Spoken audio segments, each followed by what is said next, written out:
চলে এসেছি আমার 6 সেমিস্টার বর্ধমান ইউনিভার্সিটি আদুরে ছাত্রছাত্রীদের কাছে। আজকে ভূগোল বিষয়ে ডিএসি সাজেশন দেব। তোমাদের এই ভিডিওটা কিন্তু 3-4 দিন পর আসছে, অর্থাৎ আমি আমার নিজেরই খারাপ লাগছে, কাজ চলছে বলে, ঘরে কাজ চলছে বলে ভিডিওতে আসতে পারছি না। এইটা একটুখানি তোমাদের বুঝতে হবে। আর 2-3 দিন আমি বলেও দিয়েছিলাম যে আর 2-3 দিন পর কন্টিনিউ তোমাদের জন্য আসতে চলেছি। আর আজকে যেহেতু রবিবার, আমি চেষ্টা করব ডিএসি কে পুরোপুরি শেষ করার। আমি আজকেই চেষ্টা করব ডিএসি কে পুরোপুরি শেষ করার। জিওগ্রাফি, সোসিওলজি, সংস্কৃত এবং ফিজিক্যাল এডুকেশন, এই 4টে শেষ হলে তারপর তোমাদের জিই আর এসএসসি শুরু হয়ে যাবে। কিন্তু আমাকে আজকেই শেষ করতে হবে, না হলে ওইগুলো আপলোড করতে দেরি হবে। ঘরে কাজ চলছে, ভিডিওটা মনোযোগ দিয়ে শুনলে বুঝতে পারবে তোমরা ঘরে কাজ চলছে তার আওয়াজটাই ভিডিওতেই পাবে। তো চলো বেশি কথা বলছি, দেখো আজকে ভূগোল সাবজেক্ট নিয়ে অর্থাৎ ডিজাস্টার ম্যানেজমেন্ট নিয়ে কিন্তু চলে এসেছি। গুরুত্বপূর্ণ প্রশ্ন এবং এই প্রশ্নগুলি প্রশ্নপত্রে তোমরা পেয়ে যাচ্ছ। এটা এমন একটা সাবজেক্ট যে কোশ্চেন্স গুলোকে তোমাকে ঘুরিয়ে দিলে তোমাকে বুঝে নিতে হবে যে কোশ্চেন্সটাকে ঘুরিয়ে দিয়েছে। এবং আমি তোমাদের আরেকটা কথা বলে দিচ্ছি, ভূগোল সাবজেক্টটা আমরা যেহেতু 5 থেকে পড়ে আসছি, 5-6 থেকে পড়ে আসছি, কোশ্চেন্স গুলো তোমরা বানাতে পারবে, এটা মাথায় রাখবে। কোশ্চেন্স তোমরা বানাতে পারবে। আর এইটাই একমাত্র প্ল্যাটফর্ম যেখানে সমস্ত বিষয় সাজেশনস অ্যাভেলেবেল, একমাত্র এইটাই তোমরা জানো। তো চলো আমার স্নেহের ছাত্রছাত্রীদের, ভূগোল নিয়ে যারা এগুচ্ছ তাদের জন্য লাস্ট সেমিস্টারের ফাইনাল সাজেশনস নিয়ে চলে এলাম। দেখে নাও জিওগ্রাফির কি কি গুরুত্বপূর্ণ প্রশ্ন ডিজাস্টার ম্যানেজমেন্ট থেকে। ডিজাস্টার ম্যানেজমেন্ট থেকে যে কোশ্চেন্স গুলো তোমাদের রেখেছি, কোশ্চেন্স মোটামুটি 10টার মতন প্রশ্ন রয়েছে। 10টা প্রশ্ন থেকেই তোমাদের চলে আসবে, 10টা প্রশ্ন থেকেই দুর্দান্ত পরীক্ষা হবে। প্রথম যে প্রশ্ন তোমরা করছো সেটা হচ্ছে উদাহরণ সহ বিভিন্ন প্রকার দুর্যোগের শ্রেণীবিভাগ করো। যত রকমের দুর্যোগ আছে তাদের তোমাকে উদাহরণ সহ শ্রেণী বিভাগ করতে হচ্ছে। আচ্ছা, এরপরে যাচ্ছে কিছু পার্থক্য রয়েছে। পার্থক্য কিরকম? দুর্যোগ আর ঝুঁকির মধ্যে, ঝুঁকি দুর্বলতার মধ্যে, ঝুঁকি ব্যবস্থাপনা ও ঝুঁকি মূল্যায়নের মধ্যে, দুর্যোগ ও বিপর্যয়ের মধ্যে। এইগুলো হচ্ছে কিছু পার্থক্য। পার্থক্য তোমাদের দেবেই, আর যদি দেয় এই যে 4টে পার্থক্য দিলাম এইখান থেকেই আসবে, এর বাইরে দেবে না।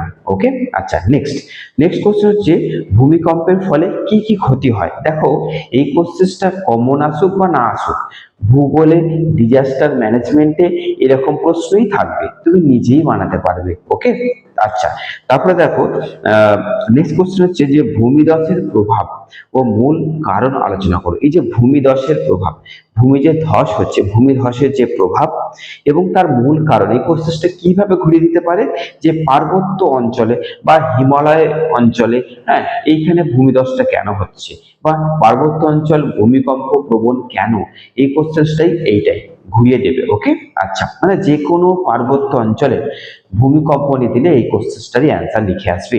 আচ্ছা নেক্সট, ঘূর্ণিঝড়ের আগে ও পরে মানুষের দায়িত্ব ও সুন্দরবন অঞ্চলের ওপর ঘূর্ণিঝড়ের প্রভাব। যেহেতু ঘূর্ণিঝড় রয়েছে তাই আমি ওই মানুষের দায়িত্ব এবং সুন্দরবন অঞ্চলে তো ঘূর্ণিঝড় প্রতিনিয়ত আসছে, তো সেইখানে মানুষের ঘূর্ণিঝড়ের আগে এবং পরে কি কি দায়িত্ব থাকছে। এবার এই কোশ্চেনটা কিভাবে দিতে পারে, মানে সুন্দরবন অঞ্চলের উপর ঘূর্ণিঝড়ের প্রভাব আলোচনা করো, এইভাবে দিতে পারে। আচ্ছা, দুর্যোগ প্রস্তুতিকরণের বিভিন্ন স্তর আলোচনা করো, এই কোশ্চেনটা এইভাবেও দিতে পারে। দুর্যোগ প্রস্তুতিকরণের বিভিন্ন স্তর, অর্থাৎ এই স্তর মানে হচ্ছে যে তুমি কি করতে পারো, প্রস্তুতিকরণের জন্য তুমি কি করতে পারো আগে এবং পরে, তাহলে ওই কোশ্চেনটাই ঘুরিয়ে ফিরে দিল। ওকে, আচ্ছা নেক্সট, বিপর্যয়ের বিপন্নতা কি, এর শ্রেণীবিভাগ ও কারণ। মানে দুর্যোগ বিপর্যয়ের যে বিপন্নতা ঘটে সেটা কি, এর শ্রেণীবিভাগ করো এবং কারণগুলি আলোচনা করো। নেক্সট, সব বিপর্যয় দুর্যোগ, কিন্তু সব দুর্যোগ বিপর্যয় নয়, ধারণাটি ব্যাখ্যা করো। ওকে, তাহলে সব বিপর্যয় দুর্যোগ, কিন্তু সব দুর্যোগ বিপর্যয় নয়, ধারণাটি ব্যাখ্যা করো। আচ্ছা নেক্সট, বিপর্যয় মোকাবিলার পরিপ্রেক্ষিতে সহনশীলতা বা দুর্যোগ সহনশীলতার গুরুত্ব উদাহরণ সহ আলোচনা করো।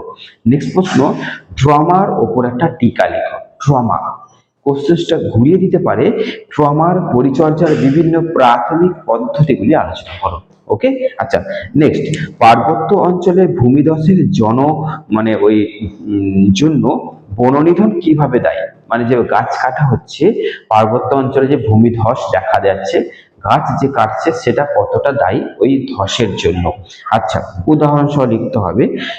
আচ্ছা, কোশ্চেন থাকবে কিভাবে নিয়ন্ত্রণ করবে এই যে গাছ কাটা হচ্ছে, ভূমিধস হচ্ছে যার জন্য, এটাকে তুমি কিভাবে নিয়ন্ত্রণ করবে? ওকে, আচ্ছা নেক্সট প্রশ্ন, বন্যার প্রাকৃতিক কারণ, আর্থসামাজিক জীবনযাত্রায় এর প্রভাব ও বন্যা প্রবণ অঞ্চলের সংক্ষিপ্ত পরিচয় দাও। বন্যা নিয়ে এই একটাই প্রশ্ন যে বন্যার প্রাকৃতিক কারণ, আর্থসামাজিক জীবনযাত্রায় এর প্রভাব কি, এবং বন্যা প্রবণ অঞ্চলের সংক্ষিপ্ত একটা পরিচয় দাও। আচ্ছা, 10 নম্বর, ক্রান্তীয় ঘূর্ণিঝড়ের বৈশিষ্ট্য এবং জলবায়ু পরিবর্তনের সাথে এর কি সম্পর্ক রয়েছে? তো ভূগোল ডিজাস্টার ম্যানেজমেন্ট থেকে এই যে প্রশ্নগুলো দিলাম, যদি করতে পারছো তাহলে পরীক্ষার যে কি হবে নিজেও ভাবতে পারবে না, দুর্দান্ত পরীক্ষা হবে। আর আমি সময় দিতে পারছি না ইউটিউবে, মানে কি বলবো, আমার নিজে এত খারাপ লাগছে না যে ইউটিউবে ঠিক করে আসতে পারছি না, এত খারাপ লাগছে।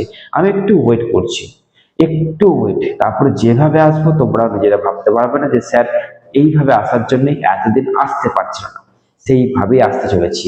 তো চলো, তোমাদের ডিজাস্টার ম্যানেজমেন্ট থেকে গুরুত্বপূর্ণ প্রশ্ন দিয়ে দিলাম, তোমরা রেডি করো এবং কমেন্টে এইটা লিখবে যে এই কোশ্চেনগুলোর মধ্যে অলরেডি কতটা করা হয়ে গেছে।